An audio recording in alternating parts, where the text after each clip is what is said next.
Magandang araw! Panibagong araw, panibagong pagsubok na naman para sa buong araw. O di ba nakailang araw ako doon? Bilangin nyo. Tinanghali nga kami ng bangon dahil nakaidlip nga ako ulit nung nagpaalam sa akin si Papa na aalis na siya. Pag ganitong mababaw kasi ang tulog ng batang ito ay kailangan may nakakapa siya.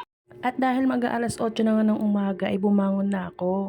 Pinagbubuksan ko na nga tong mga ilaw para talaga namang magising na nga tong bunso ko. Si ate naman ay kanina pagising pero dahil nakahiga pa nga kami hindi pa rin siya bumabangon. At dahil hindi ko nga naipataob kagabi itong mga hinugasan kong pinagkainan namin kaya ito muna ang inuna ko. Bago ako nag-init ng tubig para sa kape at gatas namin. Wala namang problema kung maiwan ko tong mga hunugasan ko dito sa lababo. Hindi naman kasi maipis dito sa amin. Wala ring daga.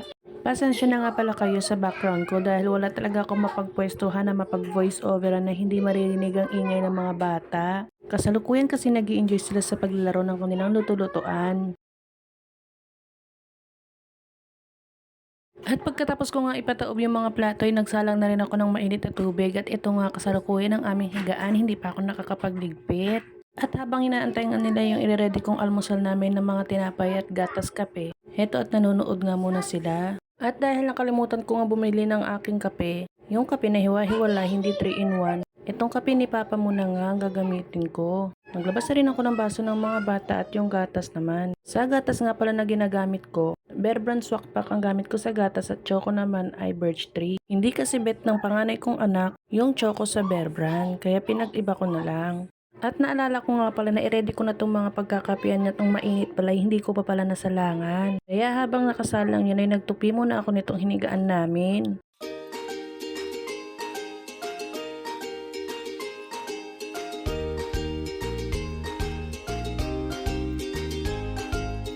Pagkatapos ko nga magtupi ay itong kutyon inangat ko naman para mapagpagan at mawarisan ng ilalim. Hindi ko muna nga ito tutupiin sa tatlo dahil i-sprayan ko nga ng alcohol para makasingaw naman tong nasa ilalim. Palagi ko nga nakakalimutan bumili sa orange shop ng pinakasapin nito para hindi ko na tinutupin ng tatluhan. Papatayo ko na nga lang ng patagilid na ganyan. Saktong pagkatapos ko nga magtupi ng hinigaan namin ay natapos na rin tong pinakukuluan kong tubig. Kaya agad ko nang tinimpla itong gatas at kape na pag-aalmusalan namin.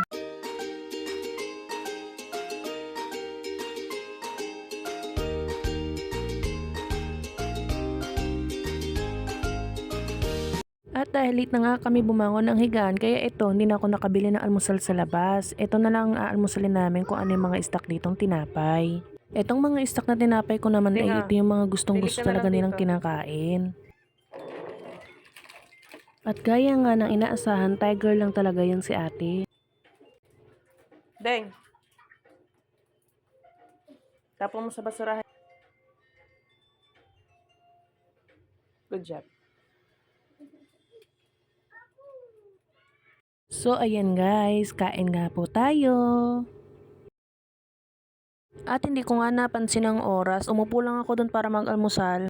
Pagkatingin ko sa orasan ng cellphone ko ay alas 11 na. Diyos ko dahil hindi ako nakapagsayang agad kaya ayan at minadali ko. Pagkatapos namin mananghalian ay binalikan ko nga yung electric fan na free sa aircon na binili ko. Dumaan na rin ako dito sa bilihan ng thermos dahil para hindi naman ako init ang tubig sa initan namin, maaksaya sa kuryente. Bilang nanay ay isipin mo kung saan tayo makakatipid. Alam ko hindi lang ako nakaka-relate sa ganyan, marami tayo. At dahil umalis nga ako saglit, iniwan ko silang dalawa dito, ayan ang request nilang pasalubong. Buti na lang talaga at mura lang yung naisip nilang pasalubong dahil wala akong ekstrang pera dahil kukunin ko nga lang naman yung free na electric fan sa aircon. Pero kung ganito nga naman ang itsura ng mga papasalubungan mo, o di ba? Paulit-ulit nga nilang sinasabi pareho na thank you daw sa pasalubong. O di ang pusong nanay ko is melted na naman. Panigurado ako nito na maiinggit na naman si Papa dahil may naabutan siyang lalagyan ng donut.